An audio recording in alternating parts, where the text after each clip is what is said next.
Bonjour et bienvenue sur ma chaîne YouTube On maintient les cartes, j'espère que vous allez bien. Bienvenue dans cette nouvelle vidéo de présentation d'oracle.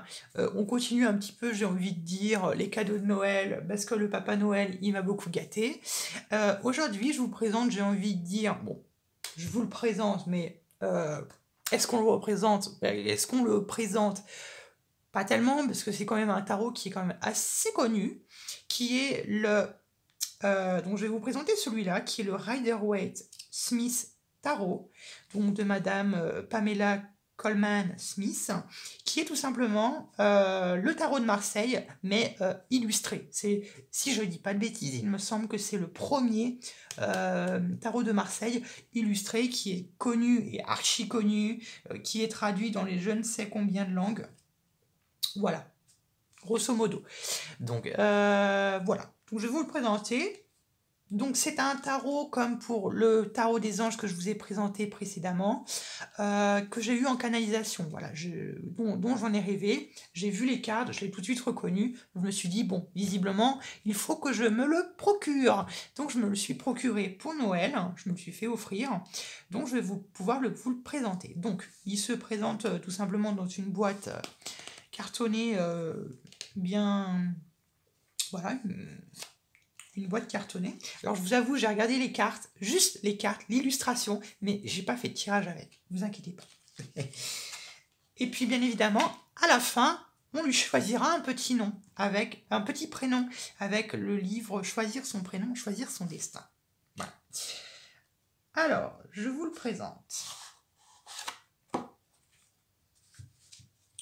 Donc voilà, donc on a une petite carte de présentation. Le dos des decks comme ça, elles sont très belles, j'aime beaucoup. On a le petit livre d'instructions qui est comme ceci. Voilà, classique. Et avec bien évidemment toutes les définitions dans je ne sais combien de langues, dans je ne sais plus combien de langues, mais bon, vous avez la signification de toutes les lames majeures et mineures. Mais personnellement, j'aime pas trop leur définition. Pourquoi? Parce que ça ne donne pas finalement, j'ai envie de dire... alors attendez, peut-être que je dis des bêtises. Non, non, elles sont... Non, non, j'ai rien dit. Donc voilà, vous avez les significations des lames du tarot. Voilà. Si vous ne les connaissez pas. Donc, bah, je vais vous les présenter. Bon, celui-là est en anglais, mais pour ma part, ça ne me gêne pas. Mais je ne sais pas s'il est en français. Donc, bah, je vais vous présenter un peu, j'ai envie de dire, rapidement. Je vais pas m'attarder non plus sur chacune des cartes. Je vais vous les présenter vraiment basiquement. Et je vais en faire un parallèle avec le tarot de Marseille pour voir ce qu'il y a de plus, tout simplement. Donc, on commence avec les lames... les arcanes majeures. Donc, le fou, le magicien, la grande prêtresse, l'impératrice, l'empereur. Voilà, je vous les montre. Elles sont très belles, hein. Moi, elles me plaisent beaucoup.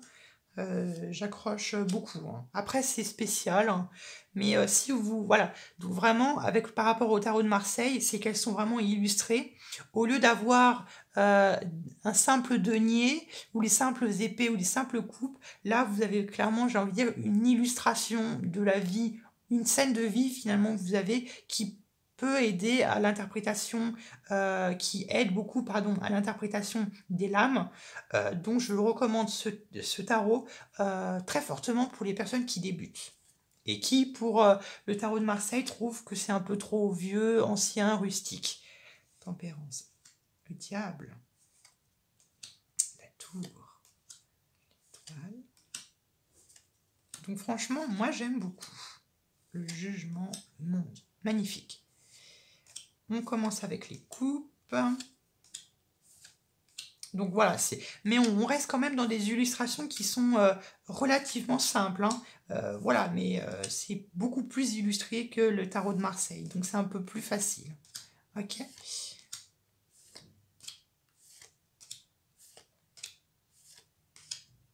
les deniers. Donc ça reste très simpliste. Après, il faut aimer. Mais moi, j'adhère beaucoup.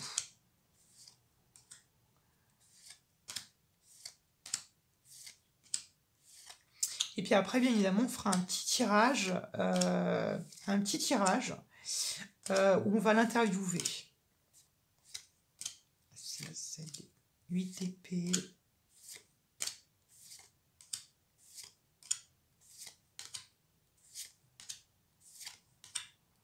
Les épées. Donc, il y a un petit côté que je trouve un peu cartoonesque. Vous voyez ce que je veux dire? Un peu dessin, un petit peu animé. Que j'aime beaucoup. Que j'aime beaucoup. On est loin du tarot des anges que, comme je vous l'ai présenté, où c'est réaliste, enfin c'est réaliste même surréaliste. C'est voilà, c'est deux tarots complètement différents. Voilà. Et vous voyez par rapport à un tarot de Marseille classique, je vais vous le montrer.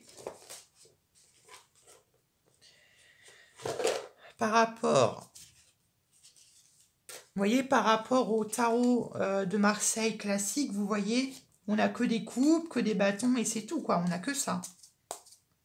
Donc, l'interprétation peut être difficile. Voilà. Voilà un petit peu pour la présentation de ce jeu, des cartes en général. Et bien maintenant, on va faire un petit tirage de présentation. On va faire connaissance ensemble. Et puis, on va voir un peu comment est-ce que on va pouvoir travailler avec ce nouveau tarot. Et puis, bien évidemment, l'utiliser peut-être dans les futures guidances. Hein.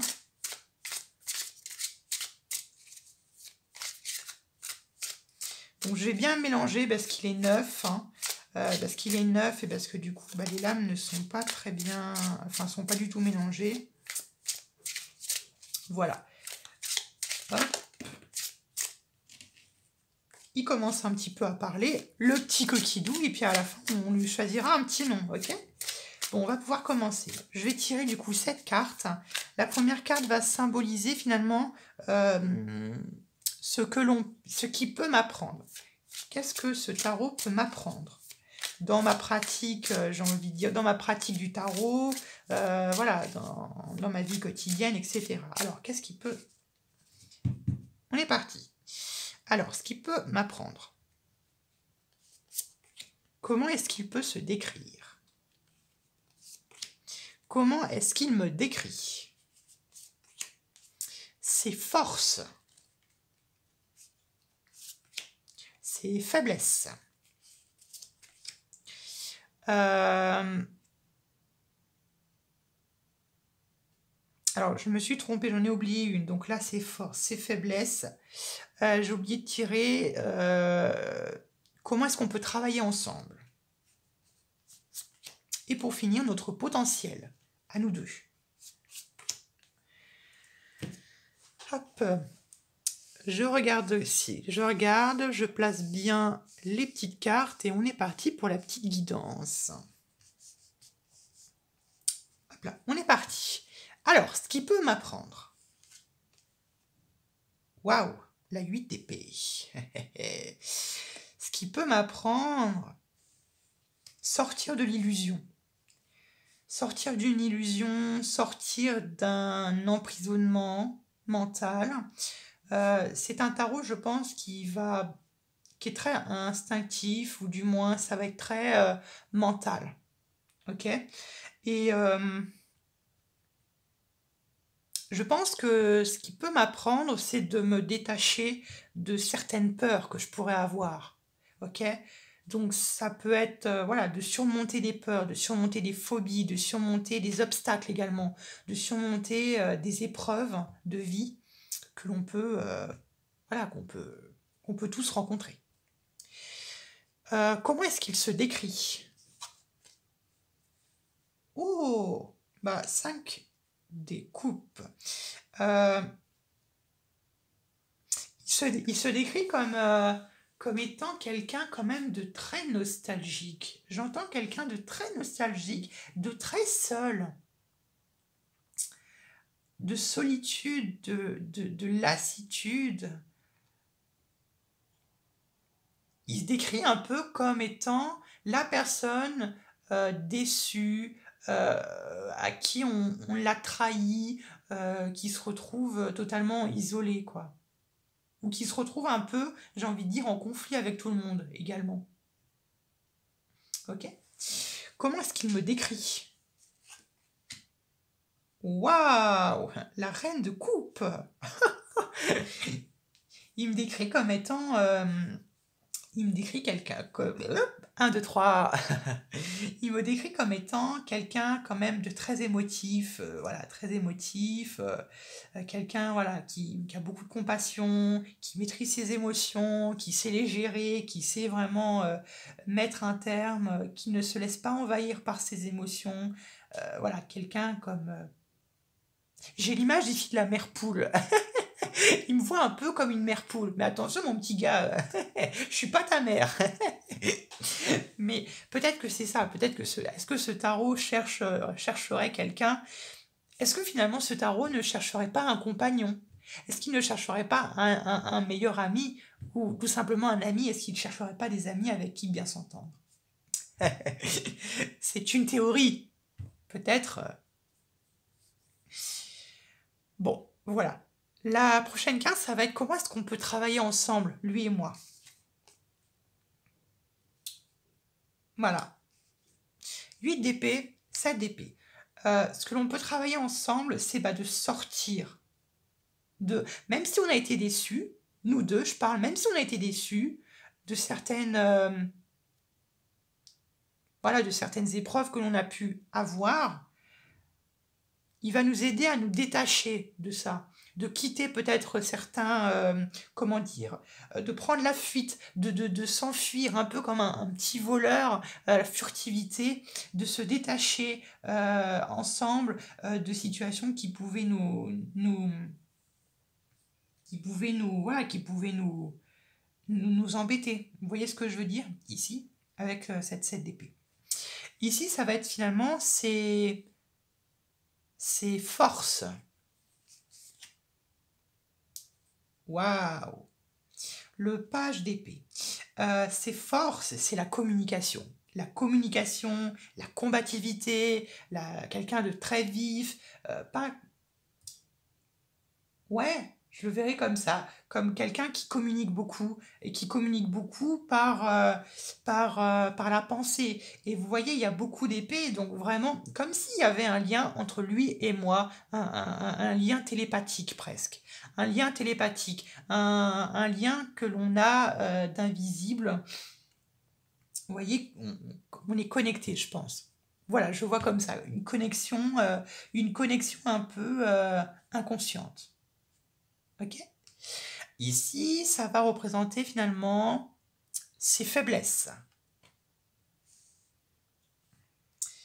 Sa faiblesse, la 8 de denier.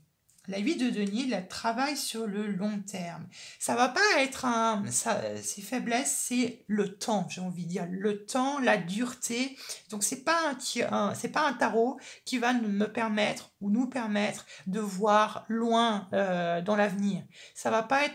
Je le sens que c'est pas un tarot qui va être bon pour les prédilections.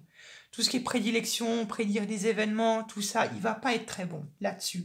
Vraiment, il va pas être très bon là-dessus, mais il va être très bon sur le fait de nous détacher d'une situation. Vraiment, il a un peu, j'ai cette image de cet ange qui accompagne un peu quand on passe une mauvaise passe. Quand on est dans une mauvaise passe, il est là vraiment pour nous guider, pour nous aider à passer à autre chose par sa communication. Mais ça va pas être quelqu'un qui va être très bon pour prédire les dates, pour prédire les événements. Il n'est pas très bon là-dessus. Donc vraiment, rester sur des énergies. Donc plutôt un tarot de guidance. Vraiment, de guidance.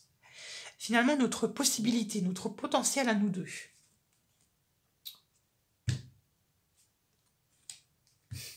Les retrouvailles. Je ne sais pas pourquoi, j'entends les retrouvailles. Les retrouvailles, ouais, c'est fou ça. Bah, le soleil, hein. Notre potentialité, c'est de faire rayonner le bonheur autour de nous, de nous non, plus sérieusement, d'éclaircir, de vous éclaircir lors de nos prochaines guidances. Je parle des lectures que je fais, donc d'éclaircir, de rayonner, de mettre en lumière toutes les zones d'ombre, vraiment de rendre les choses plus claires, plus lucides. Donc c'est vraiment un deck, enfin c'est plutôt un deck de guidance. Ok? Eh ben, ravi de t'avoir rencontré, mon très cher. Voilà. Donc voilà pour ce tirage qui était, ma foi, très sympathique. C'était très bien. C'était très sympathique. Comme si c'était un premier encart. Notre premier encart en tête à tête. Bon, bah maintenant, c'est bien beau tout ça. Mais moi, j'ai envie de lui donner un petit nom pour... Ouais, j'ai envie de lui donner un petit nom. Donc, on va lui donner un petit nom. Alors, quel nom est-ce que l'on va donner à notre petit Rider-Waite Smith Tarot? Quel nom? Ah mince, il n'y avait pas de nom. Un nom pour notre Rider-Waite Smith Tarot. Eh bien, ce sera Linda. Voilà, ce sera encore une femme. Mais décidément, je ne suis entourée que de femmes. Les hommes, ne soyez pas jaloux. Voilà, Linda. Eh bien, ravie de t'avoir rencontré, Linda. Je vous fais de gros bisous. On se retrouvera plus tard pour de nouveaux tirages. Gros bisous.